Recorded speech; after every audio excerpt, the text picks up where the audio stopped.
Hi, எங்கள் சேனலை first time பார்க்குறீங்கன்னா மறக்காமல் சப்ஸ்கிரைப் பண்ணுங்கள். இந்த வீடியோக்கு லைக் அண்ட் ஷேர் பண்ணுங்கள். நேற்று வீடியோவோட கண்டினியூவேஷனை தாங்க இன்றைக்கும் காட்டுறாங்க. கோமதி வந்து அவங்க அம்மா வீட்டில் இருந்து அழுதுகிட்டே நன்றி சொல்கிறா. என்னதான் இருந்தாலும் நீங்கள் எனக்கு ஒரு கஷ்டன்னதும் வந்தீங்க, அதுக்கு கைமாறாக நான் சமைச்சு தரணுங்கிற ஒரு நப்பாசையில் தான் வந்துட்டேன். நான் இந்த வீட்டில் காலடி எடுத்து வச்சது தப்பு தான், என்னை 2 பேரும் மன்னிச்சிடுங்க அப்படின்னு கோமதி எல்லாருக்கும் நன்றி சொல்லிட்டு அழுதுகிட்டே கிளம்புறா. காந்திமதிக்கு மனசே இல்லைங்க. ராஜிக்கும் ஏமாற்றம் தாங்க. அவளை ஏற்றுக்கிட்ட மாதிரி அத்தையும் ஏற்றுப்பாங்கங்கிற ஒரு நப்பாசையில் அத்தையை கூட்டிகிட்டு வந்துட்டா. ஆனால் எல்லாருக்கும் ஏமாற்றம் தாங்க. யாரும் இதை எதிர்பார்க்கல. 2 அண்ணங்காரங்களும் இவளை ஏற்றுப்பாங்க, ஒன்றும் சொல்ல மாட்டாங்கன்னு நினச்சாங்க. ஆனால் அவங்க 2 பேரும் அப்படி பேசினதும் யாரும் எதிர்பார்க்கல. நானுமே அப்படி தாங்க நினச்சேன். சரி ஏற்றுப்பாங்க, எல்லா பிரச்சனையும் சரியாயிடுச்சுன்னு. ஆனால் ஏற்றுக்காதது எல்லாருக்குமே ஏமாற்றமாக தான் இருக்குது. கோமதி அவள் பிறந்த வீட்டை திரும்பி பார்த்துட்டே தாங்க வெளியே போகிறா. இனிமே இங்கே வர முடியாது போலங்கிற நினப்போடு அவள் வெளியே போயிடுறா.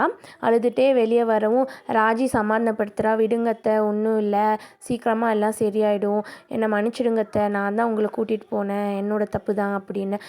இல்லைம்மா, உன்னோட தப்பு இல்லை, என்னோட தப்பு தான். இவ்வளோ வருஷம் எவ்வளோ பிரச்சனை நடந்திருக்கு, எல்லாத்தையும் மறந்துட்டு நானும் சின்ன பிள்ளைங்க பேச்சை கேட்டுட்டு போனது தப்பு தான் அப்படின்னு சொல்லி கோமதியும் அழுதுட்டுருக்கா. கரெக்டாக அந்த நேரம் பார்த்து பாண்டியனும் சரவணனும் கடையிலேருந்து வந்துடுறாங்க. இவங்க 2 பேரும் போன விஷயம் அவங்களுக்கு தெரியாது இல்லையா. அவங்கள பார்த்து ஷாக் ஆகிட்டாங்க அந்த வீட்டில். பாண்டியன் கோச்சிட்டு உள்ளார போயிட்டான். கோமதியும் ஷாக் ஆகிட்டா, பின்னாடியே ஓடுறா. என்னங்கன்னு சத்தம் போட்டுட்டு. ஒன்றும் இல்லைங்க, உங்ககிட்ட மறைக்கணும்லாம் இல்லைங்க, அவங்க நமக்காக ஒரு கஷ்டனதும் வந்து நின்னாங்க இல்லையா, அதுக்காக விருந்துக்கு கூப்பிடலான்னு தான் போனேங்க. உங்ககிட்ட மறைக்கணும்னு இல்லை, எப்படின்னாலும் நான் அங்கே போயிட்டு வந்து உங்ககிட்ட சொல்லியிருப்பேங்க, மறைக்கணும்லாம் நினைக்கலங்க, தப்பாக நினைக்காதீங்கன்னு சொல்லி ரொம்ப பதட்டமாக பேசுகிறா. நான் என்னடி சொன்னேன், உங்ககிட்ட ஏதோ கத்துனேனா, கோவமாக பேசினேனா, ஏன் வந்து இவ்வளோ பதட்டப்படுற, அதெல்லாம் ஒன்றும் இல்லை, நீ போய் பேசுனியா, என்ன சொன்னாங்க அப்படின்னு சொல்லி கேட்குறா. அவங்க என்னங்க சொல்லுவாங்க, எதிர்பார்த்த மாதிரி வரமாட்டேன், அதெல்லாம் முடியாது அப்படின்னு சொல்லிட்டாங்கங்க, ஏமாற்றம் தாங்க, அவ்வளோ கஷ்டப்பட்டு போய் அப்படின்னு முகத்தை தொங்க போட்டுக்கிறா. ஏம்மா, மனசு கஷ்டப்படுற மாதிரி ஏதோ சொல்லிட்டாங்களான்னு சொல்லி சரவணன் கேட்கவும் ராஜி இருந்துட்டு இல்லை மாமா, அதெல்லாம் எதுவும் சொல்லலை அப்படின்னு சமாளிக்கிறா. என்னதான் இருந்தாலும் பிறந்த வீட்டில் நடந்த பிரச்சனையை புகுந்த வீட்டில் சொல்லாமல், புகுந்த வீட்டில் பிறந்த வீடை விட்டு கொடுக்காமல் இருக்கிறது எல்லா பொண்ணுங்களோட கேரக்டருங்க. அதை தான் மெயின்டைன் பண்ணுறாங்க ராஜியும் கோமதியும். இதை பாரு கோமதி, நமக்கு ஒரு பிரச்சனைனதும் அவங்க வந்து கை கொடுத்தாங்க, காப்பாற்றினாங்க நம்மளை. அதே மாதிரி அவங்களுக்கு ஒரு பிரச்சனைனா நம்ம நாளைக்கு போய் நிற்க தான் போகிறோம், அதோடு இருந்துக்கிட்டால் எல்லாருக்கும் நல்லது அப்படின்னு சொல்லிட்டு கிளம்பிடுறான். அப்புறம் சரவணன் மெதுவாக சொல்கிறான், அம்மா இன்றைக்கி வந்து அவள் வந்திருந்தாம்மா கடைக்கு அப்படின்னு. அவள் ஷாக் ஆகிட்டா. யாருடா, யார் வந்திருந்தா? அவள் தாம்மா மயில் அப்படின்னு. என்னடா சொல்கிற, மயில் அங்கே வந்திருந்தாளா, வீட்டில் அவமானப்படுத்தினது பத்தாதுன்னு கடைக்கு வந்து அவமானப்படுத்தினால அக்கம் பக்கத்தில் எல்லார்கிட்டேயும் அப்படின்னு சொல்லி கத்துறா கோமதி. பாண்டியன் இருந்துட்டு, ஏண்டி கத்துற, அதுதான் அந்த பிரச்சனையை அங்கேயே நான் முடிச்சு விட்டுட்டேன், அவகிட்ட ஸ்ட்ரிக்டாக சொல்லிட்டேன், இந்த பாருமா கடைக்கு வீட்டுக்கெல்லாம் வரக்கூடாது அப்படின்னு நான் தெளிவாக அந்த பிள்ளைக்கிட்ட சொல்லி அனுப்பிட்டேன் அப்படின்னு பாண்டியன் சொல்கிறான். இல்லைங்க, சும்மா வந்து எல்லா இடத்துலையும் அவமானப்படுத்திகிட்டே இருந்தால் எப்படிங்க நாங்கள் வெளியே தலை காட்டுறது, தப்பெல்லாம் அவங்கக்கிட்ட வச்சுட்டு நம்மளை வந்து எல்லார் முன்னாடியும் அசிங்கப்படுத்திகிட்டு இருக்காங்க அப்படின்னு சொல்லி கோமதி ரொம்ப கவலைப்படுறா. அப்படிலாம் ஒன்றும் இல்லை, வந்து சாப்பாடு எடுத்து வை அப்படின்னு சொல்லிட்டு போயிடுறான். இங்கே மீனா வந்து அவங்க போன வாட்டி தனியாக கேட்குறா. அத்தை, ஒன்றும் இல்லைல்ல, ஒன்றும் பிரச்சனை இல்லைல்ல, ஏதோ கஷ்டப்படுற மாதிரி பேசுனாங்களா அப்படின்னு கேட்கவும், என்ன சொல்லுவாங்க, அவங்க மாமா சொன்னதே தான் அவங்களும் சொன்னாங்க, உனக்கு ஒரு கஷ்டம்னதும் வந்தோம், அவ்வளோதான், அதோடு நிறுத்திக்கிட்டா நல்லது, மற்றபடி நல்லது கெட்டதுக்கு விருந்துக்கெல்லாம் வர முடியாது அப்படின்னு சொல்லிட்டாங்க தெளிவா அப்படின்னு கோமதி ரொம்ப ஃபீலிங்கோடு சொல்லிகிட்ருக்கா. நாங்கள் பிடிச்சவனை கல்யாணம் பண்ணிக்கிட்டேன், அதுக்கே எங்கள் வீட்டில் என்னையும் உங்கள் மாமாவையும் சேர்த்துக்க மாட்டேங்கிறாங்க, இவ பாருடி புருஷன் வீட்டை இவ்வளோ அல்லோல் படுத்திட்டு புருஷன் கூடயே சேர்ந்து வாழணும்னு முயற்சி பண்ணிகிட்ருக்கா, எவ்வளோ திமிரு பாருடி அந்த மயிலுக்கு அப்படின்னு சொல்லி கோமதி கேட்கவும், என்ன பண்ணுறது அவங்களுக்கு முடிஞ்ச வழியிலலாம் அவங்க முயற்சி பண்ணுறாங்க, எப்படியோ மாமா கூட சேர்ந்து வாழணுன்னு, என்ன பண்ணுவாங்க அவங்க மட்டும் அப்படின்னு சொல்லிட்டு மீனா பேசிகிட்ருக்கிறா. எல்லாமே சரியாயிடுச்சு, 2 குடும்பமும் ஒன்றா சேர்ந்துடும்னு நினச்சிட்டு இருந்தோம் ராஜி, மறுபடியும் பழைய மாதிரி ஆயிடுச்சு, எப்படி நாம் இதை சரி பண்ணுவோன்னு 2 பேரும் பேசிகிட்டு இருக்காங்க. இங்கேயும் காந்திமதி வீட்டில் எல்லோரும் நைட்டு சாப்பிடலாம் வாங்க அப்படின்னு சொல்லி எல்லோரும் ஒன்று கூடுறாங்க. அப்போது காந்திமதி மூஞ்ச தூக்கி வச்சுக்கிறா. நான் வரமாட்டேன் அப்படின்னு சின்ன குழந்த மாதிரி அடம் பிடிச்சிட்ருக்கா. ஏன் ஆத்தா உங்கள் மக வீட்டில் விருந்து வச்சாதான் நீ சாப்பிடுவியா அப்படின்னு சின்ன அண்ணங்கார நக்கெல்லாம் கேட்குறான். போனால் என்னப்பா தப்பு, என்னோட மக தானே அவளும், அவள் வீட்டுக்கு போய் விருந்து சாப்பிட்டா என்னடா தப்பு அப்படின்னு சொல்லி காந்திமதி கேட்கவும், ஓ இப்படி வேற உன் மனசில் ஒரு எண்ணம் இருக்கா, என்ன ஆத்தா எல்லாரும் சோத்துக்கா செத்துட்டு இருக்கோம் அங்கே போய் சாப்பிட்ணுன்னு சொல்கிற அப்படின்னு சின்ன நங்கரை கேட்கும். பழனி சப்போர்ட் பண்ணுறான். ஏன்னா விருந்துன்னா ஒருத்தர் வீட்டுக்கு இன்னொருத்தர் வீட்டுக்கு போய் சாப்பிட்றது தான். எல்லோரும் சோத்துக்கு இல்லாமையா போய் சாப்பிட்றாங்க. விசேஷம்னா எல்லார் வீட்டில் போய் சாப்பிடுவாங்க, விருந்து சாப்பிடுவாங்க, விசேஷம்னா சாப்பிடுவாங்க. இது சாதாரணம் தானா அப்படின்னு பழனிவேல் சப்போர்ட் பண்ணுறான். இதை பாருமா, உனக்காக தாம்மா உன் பிறந்த நாள் அன்றைக்கி அவங்களெல்லாம் உன் பிறந்த நாளுக்கு வர வச்சு எல்லோரும் ஒட்டுக்கா இருந்தோம். அது போதாதா, திரும்ப திரும்ப ஏதோ ஒன்று கேட்டுகிட்டே இருப்பியா அப்படின்னு சொல்லி பெரிய அண்ணங்கார் எகிர்றான். ஆமாப்பா, எல்லோரும் ஒன்றா இருந்தாங்க நான் ஆசைப்பட்ட மாதிரி. அது எனக்கு சந்தோஷந்தான், நான் இல்லைன்னு சொல்லலை. ஆனால் 2 குடும்பமும் ஒன்றா சாப்பிட்லையேப்பா, நீங்கள் சாப்பிடாம கிளம்பிட்டீங்க. அதனால் என்னோடய ஆசை நிராசையாகவே இருக்குது. அதனால தான்ப்பா இன்னும் ஒரே ஒரு தடவைப்பா எனக்காக எல்லோரும் ஒட்டுக்கா உட்காந்து ஒன்றா சாப்பிட்ணும்ப்பா, அப்போ தான்ப்பா என் ஆசை தீரும் அப்படின்னு காந்திமதி கேட்டுக்கிறா. அங்கே போனால் உங்கள் வாயெல்லாம் சும்மாவாக இருக்கும். நாங்கள் உங்கள் வீட்டுக்கு வந்து எல்லாம் நல்லா மூக்கு முடிக்க சாப்பிட்டோம். நீங்களும் பதிலுக்கு எங்கள் வீட்டுக்கு வாங்க, நாங்களும் உங்களை கவனிச்சிக்கிறோன்னு சொல்லி எல்லாரையும் இங்கே வர வைப்பீங்க. அப்புறம் பொங்கல், தீபாவளினா கறி விருந்து அது இதுன்னு சொல்லி ஆரம்பிப்பீங்க அப்படின்னு சொல்லவும், அதுக்கு பழனிவேல் பொண்டாட்டிக்காரி நல்லது தானே மாமா, எல்லோரும் ஒட்டுக்கா சேர்ந்து கொண்டாடினா செலவு மிச்சம் தானே அப்படின்னு சொல்கிறா. எல்லோரும் திட்டுறாங்க. இப்போ கூட காசு காசுன்னு தான் இருப்பியா, வாயை மூடு அப்படின்னு. இல்லைப்பா, நான் இன்னும் ரொம்ப நாள் உயிரோடு இருக்க மாட்டேன். இப்போல்லாம் உங்கள் அப்பா என் கனவுல வராரு. எப்போ என்கிட்ட வருவ அப்படின்னு கூப்பிட்டுட்டே இருக்காரு. அதனால தான் சொல்கிறேன், என்னோடய கடைசி ஆசையாக இதை மட்டும் நிறைவேற்றிடுங்க அப்படின்னு ரொம்ப கெஞ்சி கேட்டுக்கிறா. சின்ன அண்ணங்கரை கிண்டல் பண்ணுறா. ஏன் ஆத்தா, நாங்களும் தான் இவ்வளோ வருஷம் விடிய விடிய தூங்குகிறோம். எங்கள் கனவுல மட்டும் வர மாட்டேங்கிறாரு எங்கள் அப்பா, உன் கனவுல மட்டும் எப்படி வருவார் அப்படின்னு கிண்டல் பண்ணுறான்.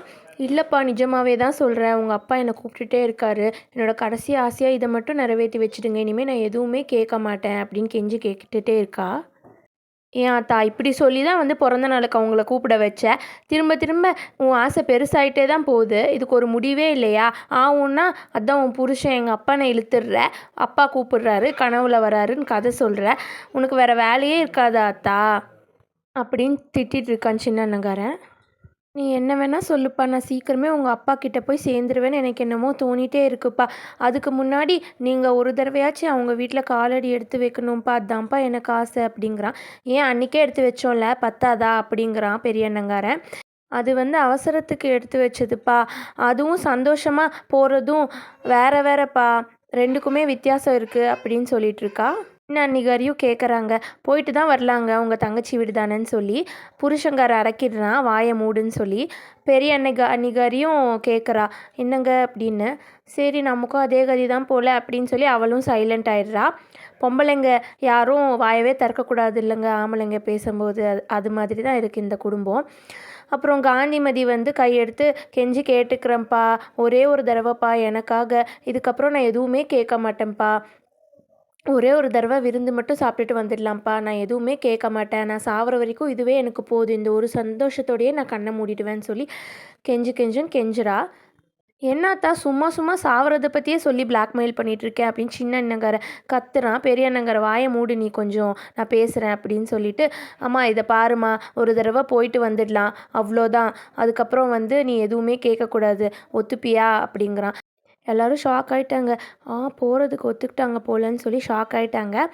சரிப்பா, இந்த ஒரு விஷயமே எனக்கு போதும், என் வாழ்நாள் முழுக்க இதே சந்தோஷத்தோடையே நான் கண்ணை மூடிடுவேன், வேறு எதுவுமே வேணாம்ப்பா, பேசக்கூட வேணாம், பார்க்கக்கூட வேணாம், நீ ஒரே ஒரு தடவை அவங்க வீட்டுக்கு வந்து குடும்பமாக சேர்ந்து விருந்து சாப்பிட்டா அந்த ஒரு சந்தோஷமே போதும்ப்பா, நான் வந்து வேறு எந்த விஷயமுமே கேட்க மாட்டேன்ப்பா இது சம்மந்தமாக, இது நான் உனக்கு கொடுக்குற வாக்குப்பா அப்படின்னு காந்திமதி ரொம்ப தாழ்மையோடு கேட்டுக்கிறா.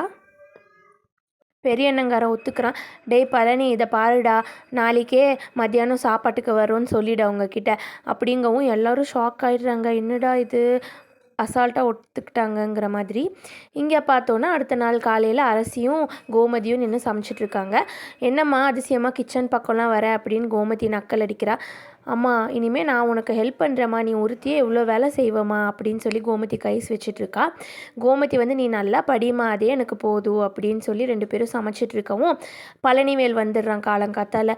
அக்கா அக்கா இங்கே வாக்கா, அக்கா மாமா எங்கே இருக்கீங்க அப்படின்னு சொல்லி கத்திட்டே வரான்.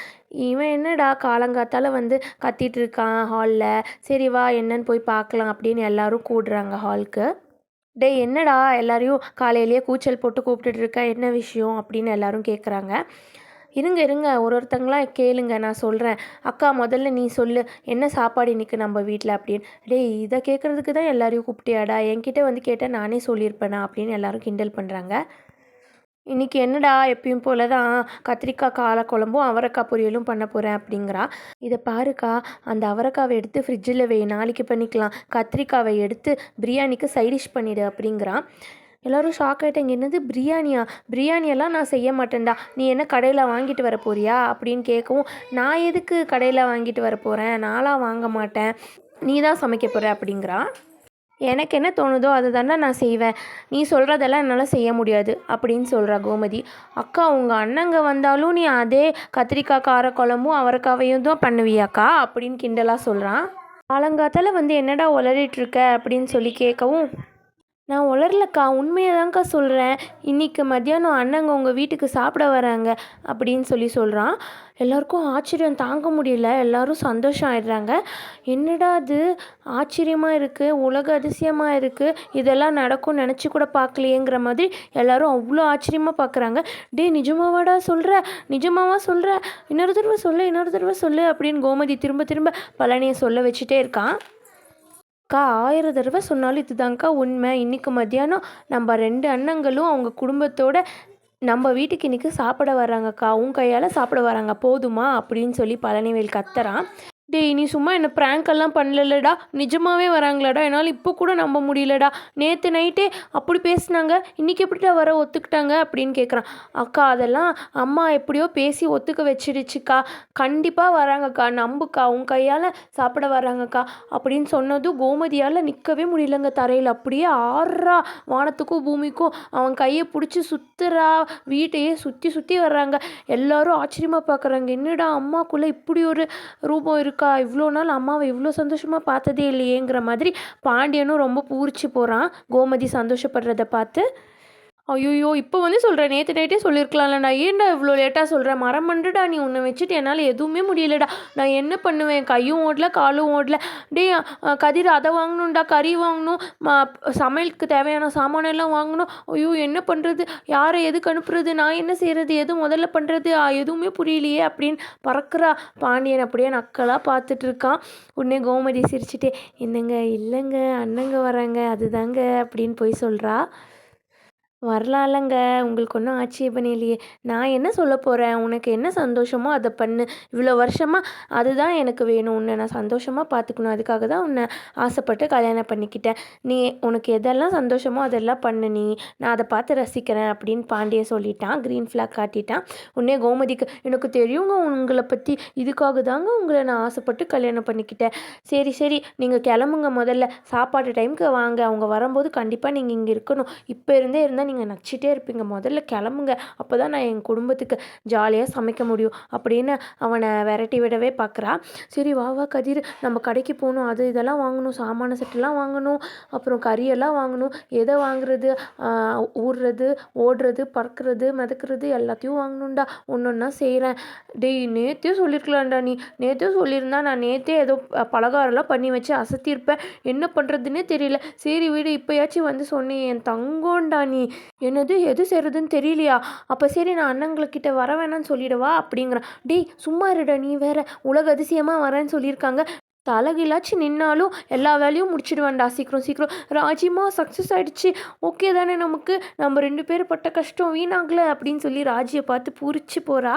எல்லாருக்கும் சந்தோஷங்க. கதிர் போய் நின்றுட்டே இருக்காதடா, மசன்னு போய் பைய எடுத்துகிட்டு வாடா, காசு நான் எடுத்துகிட்டு வரேன், போடா கிளம்புடா, எல்லாரையும் மூஞ்ச பார்த்துட்டு நின்றுட்டு இருக்காதீங்க, ஆளாளுக்கு போய் ஒரு வேலை செய்யணும். ராஜி நீ போய் மீனவை கால் பண்ணி வர சொல்லு, டே பழனி நீ போய் செந்தில் கால் பண்ணி வர சொல்லு, சரி நான் போகிறேன், கிச்சனில் வேலை இருக்குது, ஐயோ வெளியே வேற போகணும், சரி ஒன்று ஒன்றா பண்ணலாம், சரி நான் போகிறேன் அப்படின்னு சொல்லி எல்லாரையும் தள்ளி விட்டுட்டு போகிறா. முதல்ல போய் கடவுள் முன்னாடி நின்று நன்றி சொல்கிறா. ரொம்ப நன்றி கடவுளே, நான் வேண்டின வேண்டுதலெல்லாம் வீண் போல, நீ எல்லாத்தையும் ஒன்று ஒன்றா நிறைவேத்துற அப்படின்னு சொல்லி நன்றி சொல்கிறா. இன்னும் வர எபிசோட்ஸ் எல்லாம் மிஸ் பண்ணாமல் பார்க்கணுன்னா நம்ம சேனலுக்கு மறக்காமல் சப்ஸ்கிரைப் பண்ணுங்கள். தேங்க்யூ.